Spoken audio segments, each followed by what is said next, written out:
Okay, And we should be live. We are live. thank you. Appreciate it. Okay, so I will call the special meeting of the Wenatchee School Board to order. We have one item. Oh, we have a public comment. And do we have anybody signed up for a public comment? I see We that. don't. Okay. Nobody signed up today. Okay, then other than that, we have one item on our agenda, and we will be talking and hearing about the return of students to secondary school. And so, Paul, I guess I'll hand it off to you. Yeah, good afternoon, board. You know, in a big picture, and we'll get into some details, big picture, the return of our middle and high school students is very similar. There are some nuances because of the size of like the high school that are going to be some differences. But the biggest difference, quite honestly, is the inability to cohort at the secondary level, just because at middle and high school, kids go to different classes as opposed to the elementary where they stay with one homeroom teacher for their literacy and mathematics for their half-day instruction. But we're continuing with our AM PM. As we've always talked about, we felt like the daily contact was more important than a little bit more time that you would have on an AB schedule. We felt like that was a real key to what many of our kids are missing, is that human contact, that contact with our educators, our staff members. But the biggest obstacle to AM PM has and will always be transportation. Currently, we're doing okay. Jeanette's on here if we want to give a little bit of an update on that. But right now we're doing well with our transportation, with the number of drivers. So we're pleased in that area. So those are those big differences. But again, the biggest difference is not cohorting students like we would be able to at the elementary level. Okay. So it makes our protocols even more important of wearing masks, social distancing, continuing to follow the cleaning and hygiene protocols, and then contact tracing that I think we've done an exceptional job, and our parents and our staff and our students have all, because you need everybody to play a part in that, have just done an exceptional job in that area. Some of our schools really are, it's really school specific, because as you've all seen our middle and high schools, there's no one model for the design of our schools, and some have just been added on to over the years. So some of our schools are really trying to make sure we have these one-way traffic flows as much as possible for students. So there's been signage. Diana has worked with the principals, APs, and everyone else to create that signage so students know this is the flow of traffic. This is how we're going. In the situations where that works. So there are some instances when you're just going down a dead end hallway that it just won't, that doesn't work as well. But coming into our schools, it's going to look very similar to our elementaries. We're doing the screening. Students, they won't have the fast passes like they do at the elementary. Theirs are going to be on their cell phone. They're just going to, as my screen is taken away, my cell phone, they're going to hold up their phone and it'll be right there. We know our secondary students are very adept at their technology, and they'll be just fine there. But it's the same questions, but just on this. And what it does, it has a nice little check mark on it. So it shows the date and then has a check mark on it. So it's real easy for anybody who's doing the transitioning of kids to say, oh, you're good. Still doing the temperature check. All those pieces are still in play. Multiple entry points, because it just the sheer number of kids, again, going to be a little bit different than the elementary. So multiple entry points and multiple exits. So we're not all congregating at one door, one location in a school. The MPM, just kind of going back there for a second, he was one of the, deciding factors is when Dr. Hauk and Dr. Butler both really kind of put their stamp of approval that they would rather have us in an AM/PM situation than an AB, because one, really where things started falling apart was when we brought all the kids together to eat, when kids were doing just common things. And again, it works better in smaller schools, but our middle and high school are not small by any stretch of the imagination. So they really appreciated when we put that on the table. And then we were able to, from there, start working to see if transportation. So the docs like that one a lot better. The cleaning and sanitizing is very similar. The difference here is between classes. We really got to make sure those desks, but similar to the elementaries, in most classrooms, some of some of these really tiny classrooms at the high school, just the size of the room.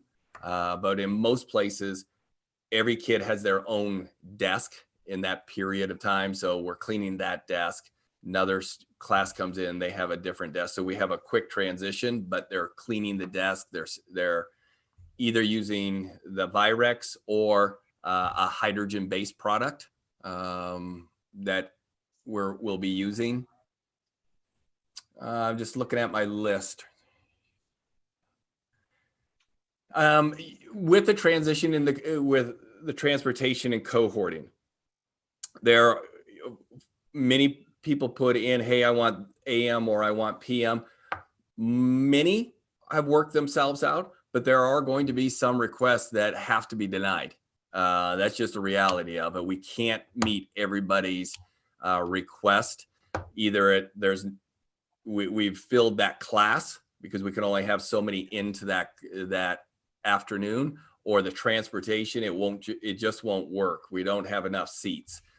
So there is that reality that not everybody is going to get their cohort exactly what they wanted. But our principals, it's handled at the principal level, and they're working hard with individual parents or students. Some, especially up at the high school, have said, we can do this, but this is going to require a schedule change for you. So there's that, but the staff are working hard to try to accommodate as much as possible. But the reality is there are going to be some who are ultimately denied because we don't have enough space, either in the classes themselves, the transportation. Again, it all just comes back down to safety. Sports. Some of you have seen that we have kind of the summer camp stuff going on right now. Sports from the state level, like football would start practicing, I believe it's like middle of February. I want to say February 22nd. That date sticks out, but that could be the date the ballots are in the mailbox, January 22nd. Don't forget to vote. But we have those types of things that will be occurring that have Mark's actually there right now watching our practices.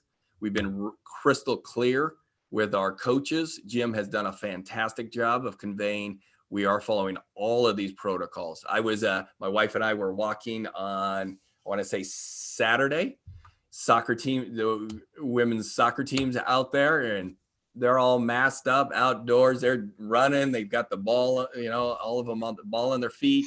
They're just doing a great job. I mean, there was just totally random coming by, and the coaches were masked up. The kids were masked up. They were doing their training. So that was great to see. HVAC, we've had staff members ask about that. Ultimately, we still have some older buildings, but our HVAC, Mark and Greg and Brian Brocky, have reviewed them all. They're all working to specifications. We've turned it up a little bit, but it will be a little bit colder because to get more airflow in brings more cold air in, and our heating system, no matter what system you use, would never be able to keep up with it. So it's trying to find that just right. It's similar to our buses where our windows are down on our, not all the way down, but every window is cracked to continue the airflow, which is an important piece to it. And then just a couple dates, and then I'll hand it to Diana or Jeanette if I've missed anything. 6th grade is actually back this week, Thursday and Friday, doing some orientation. again, it was a good reminder that many of these kids have never stepped inside these schools, the 6th graders and 9th graders will be doing the same thing on the 26th. And then the 10th, 12th will return on the 27th with the 7th and 8th graders returning on the 26th. So that's good. There's forgot about this. 5th graders coming back tomorrow. So we'll have all our elementary, if parents have chosen to have their students back, all of our elementary students back starting tomorrow. So we'll have K-5 AM PM starting tomorrow, which is super exciting. And meals, if you saw it in the community update, just a slight transition there, grab and go with new reheat menu items. As some were saying, they were getting a little tired of the same menu options, but Chris and his team, which are an incredible team, are changing that up a little bit more of kind of warm up either in the microwave or in the oven. So some different options there. Drive up services though will be reduced from noon to 12:30 starting on January 26th. They just can't do everything.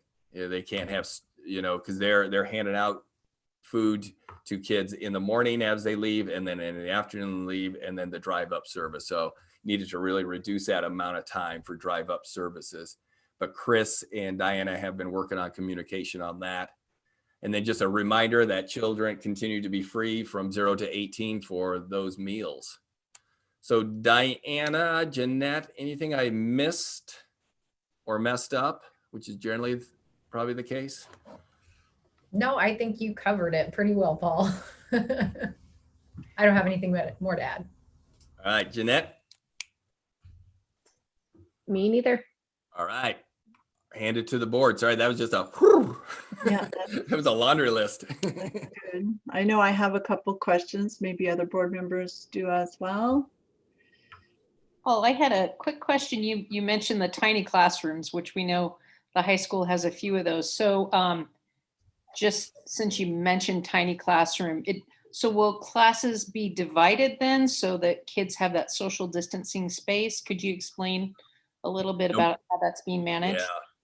So no matter where we're at, the 6 feet is the 6 feet. So if we're in some of those more condensed classrooms, that class size, and that's one of those issues. That's a great example of when the everybody wants to go to the PM, but I can only, in your kid's schedule, Mrs.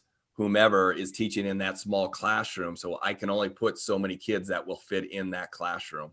So that's a great example of still the 6 feet rule applies. Those desks have to be that certain feet apart. And again, many of our classrooms are more typical of a 900 to 1,000 square foot, but we do have some of them are in that 500 square foot range, kind of on those back end hallways. Great question.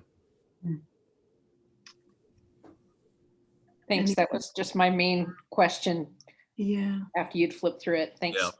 So you mentioned the cell phone fast pass. Do we know that all children have access to a cell phone? And if they do not, how are they handling that? So they do have access to the printed. They made sure that those, I'm holding up stuff. My background does not allow for that, obviously. So those are the printed versions are accessible. And I believe, Diana, they do have some of the elementary students had as well. So they have those available for parents and students right there and then. And I think they'll get a pretty good handle of that probably within that first week. Who needs more of those that are readily available? Diana, anything else on that? Yeah, so for elementary, the paper fast passes will still be part of the screening procedure. So in addition to the online screening form, they'll need to submit the fast pass. For secondary, the fast pass won't be required, but to address your question about technology access, that was definitely a big consideration that our principals worked through. As students, if they don't have a personal device that's connected to the internet for them to fill out that online screener, they can use their school issued device and will be encouraged to bring that device to school so they can log right in and complete the screener while they're on campus, because our Wi-Fi network extends far enough in the bubble of our campuses to be able to provide for that. In the rare instance that a student would show up and we don't have any devices, there will be staff ready to field those students and support them through the screening process. Okay. And you mentioned temperature checks. Is that happening with everyone throughout every day? Yes? Yeah, so that's why we're using Or, multiple. wow. It's a lot of staff to do this. And again, it just grows at those levels, but we're following those same protocols. And they're just going to use multiple entry points. Elementaries use generally 2. Middle schools are using 3. The high school will use a few more than that. Okay. And I guess my next question was about the cleaning between classes. Is that student participation, or is this, who's doing that cleaning? How's that being facilitated? Because it's a rather quick turnaround, and because we asked the doctors this one too. We are spraying either the Virex or the hydrogen peroxide, because that's the best way to kill anything on the surfaces.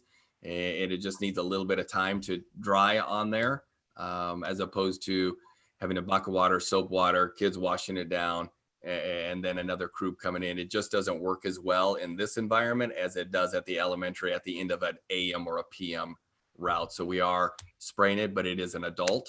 And again, with a Virex, it's diluted. It is not the concentrated formula, and that has, I recognize all chemicals have some kind of issue with them, but this has been certified. But it is also why we're using the hydrogen peroxide product as well. And that's where we'll ultimately transition to everything, is the hydrogen peroxide.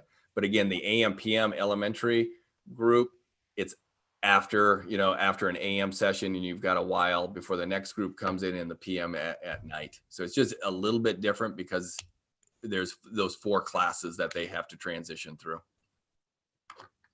Okay. Does hydrogen peroxide bleach clothes? Does it?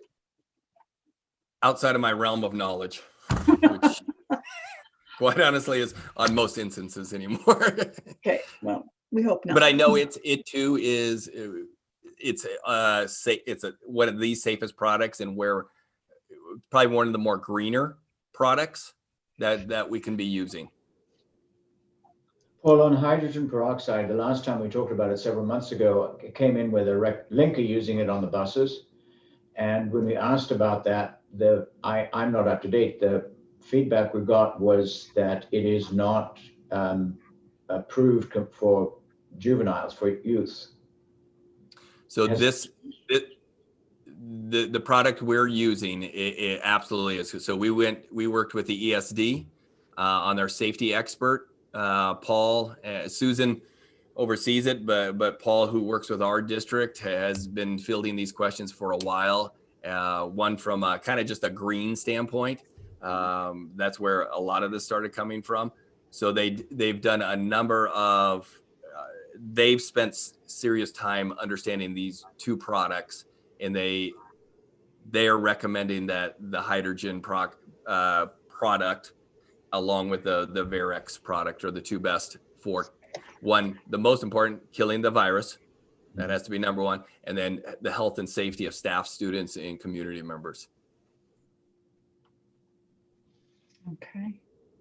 So with the change in the governor's announcement this morning, district staff are becoming eligible for vaccines in the next rollout, which is that is that later this month, or is that on February? It's going to be hopefully later this month, but I think the biggest caveat is where each community, when I sat into a webinar, it really is community dependent, where how large your community is, how much vaccine your community is getting. The piece with what I appreciate what the governor did, but when you really look at it, he brought together So it was like 1B, 1, 2, 3, and 4. And what he's done is kind of squish 1, 2, 3, and 4 together. So they're all kind of in, because we were B4 group, and now we're just all with the same group. So it really is still going to depend on how much vaccine we have in the area. And that's going to continue to be how soon we can vaccinate. They continue to allow us to vaccinate a few more people each. You know, today we received an opportunity to send a few more people over. So it's kind of what we heard. It's this, when the federal government tells the state, they usually have about a week. And then when the state tells the locals how much they're getting. So it's this fairly quick turnaround process in which the actual like confluence in the Department of Health, Chelan County Department of Health, when they notify us, it's usually that day for 2 or 3 day window of time to say, send over X amount and get them registered for these 3 or 4 days. So long-winded answer to say, I think it somewhat helps. But the reality is it's still about the amount of vaccine in our community. That's going to be the ability for them to vaccinate people, as well as many people have said, thanks for all this, but I still had a staff who needed to do all of this work, and they still need to do all of that work plus do more. So it's also trying to find the staff to be able to vaccinate people. Mm-hmm. So are you aware of the use? I just had a personal experience where I used that phase finder on the Department of Health and was able to follow a link and fill out a questionnaire for my parents. And so I assume that data will be updated so as the phases move through, but we were actually able to get them appointments to get their vaccines next week. So I'm hoping that our people, our staff, will also be able to use that independently if they don't get a call. Yeah. There were several locations that you could choose from, Safeway being one of them. That's not how my understanding of how our schools will be vaccinated. Our school staff, it will continue to be the process in which, once we get to that next level where they're saying, okay, we can take 100 of your staff, so send over first grade or something like that, first grade teachers, or however we organize it. They have not. The only thing that we've had to sign up for is Kelly being our direct contact for the state. That's what I had to sign up for today and give Kelly's name to the state. Okay. There may be opportunities for people to reach out individually, if they get impatient waiting, Yeah. that they think they qualify. They might be able to use that phase finder. Yeah, Laura, I agree. I think there are, for people who have medical issues or are in certain age groups, they might qualify to get that vaccine and call the health department now, or use that app as you were suggesting. But I think overall correct me if I'm wrong, Paul, but overall for the teachers that are most of our group doesn't probably qualify under that, but there might be individuals that might qualify to get it sooner. So that's my understanding. Yeah. Yeah. Yeah. Okay. Does anybody else have any questions or comments? I think that's kind of it for me. I will, we're still going to continue to update that dashboard on a daily basis, I assume, or is that being done weekly? Daily? It's daily, but again, huge shout out to our staff, our students, our parents, our community. It's pretty random. And like I was doing way back when we first started, the board was getting like daily, hey, positivity, or here's a contact or close contact. It is dropped off. And that's only because of the great work that our staff, students, and parents and community members are doing. And it tells me that they're also doing it outside of the school setting as well. So I'm super proud of where we're at. But yeah, it's updated. Kelly and her team update that. But there's just not a whole lot to update right now. that, that's really great news that we're not getting those notifications anymore. And, and as I said last week, the school tours of the elementary buildings, everybody is just so detailed, so vigilant. They're checking those fast passes, not just once, sometimes 2-3 times, making sure that they're not missing something. So just kudos to all our staff and our families for, having that awareness that this is all really important. And I so appreciated that in all the buildings that I visited over the last couple of weeks. So they're just doing a great job. So, and I know that our middle schools and high schools are going to do the same. So it makes me feel really good and safe for our families. I think so. I agree. Well, right now, I don't know if it's all schools, but I know some of the elementary schools are notifying families when there's a positive case in their building. Yes. A letter being sent home. Yes. So are the secondary schools going to handle this? Same thing. If it was, again, class, they'll continue to make sure our community, our parents, the student, and those within that class are notified. So it's just that contact tracing is going to be a little bit more important to make sure, because you're going to go from class to class to class. So it's really about checking that student, or if it's a student, that's going to be the piece that we're going to have to really be following through on. But same communication, people will know. I want to go through a checkoff process, which I think is the first checkoff is the reason for meeting weekly is so that we know if the ground shifts under our feet. And I think what I hear is we have the same plan, and for 1 week, the ground has stayed in the same place. The second checkoff is that we are in control of our own timing and our own decisions, that there's not been intervention from outside, and that internally we have not discovered any barriers, any significant changes, and therefore this week the checkoff is no change. Check off again in a week's time, so we're ready to react if there are any outside or inside changes. Is that correct? I would agree with your assessment. Yep. Okay. Well, very good. Take a deep breath and move forward. Yeah, no, it's exciting because we are, it'll be the largest group of students we bring on at one time. So I'm super thankful for the board recognizing that the slow process has worked for us, because we've learned so much to prepare for the secondary students. But like all of you, I anticipate that it's going to go extremely well. I think those first couple days, just like at our elementaries, it will be slow. It was at the elementaries with just K2, and when we added 3 and when we added 4, it's slow those first couple days, but staff will find their groove, and then they will move through quickly. I'd say by the start of the second week, we're going to be just fine. Well, it would be nice to see what kind of impact enrollment's going to will have based on this, new set of group of students coming in, regards to WIA, students that we've lost to other virtual academies.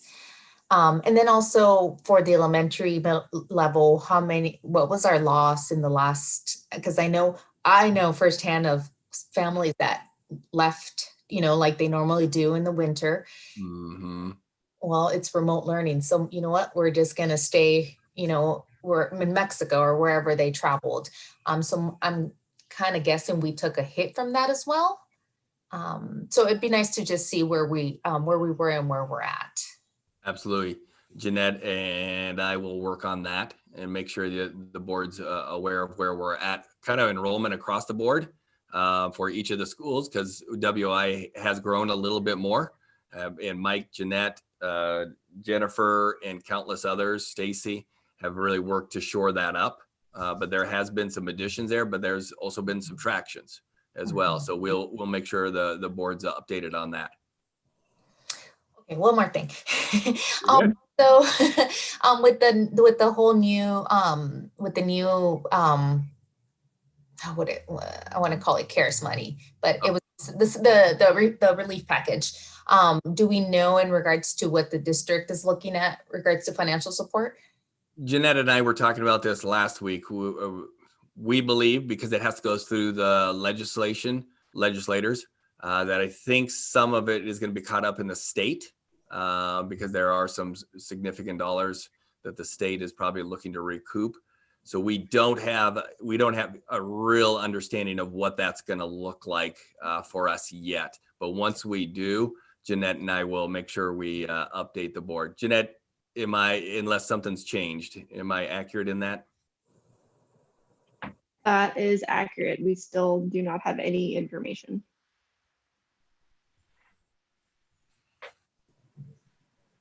Okay. Anything else from anyone? All right. Thanks, everybody, for getting together. And we will see everyone Monday, 11 a.m. agenda review with Maria. And Tuesday, there's a ledge rep meeting at noon and a school board meeting at 6. Perfect. So see you then. Bye, everybody. Bye.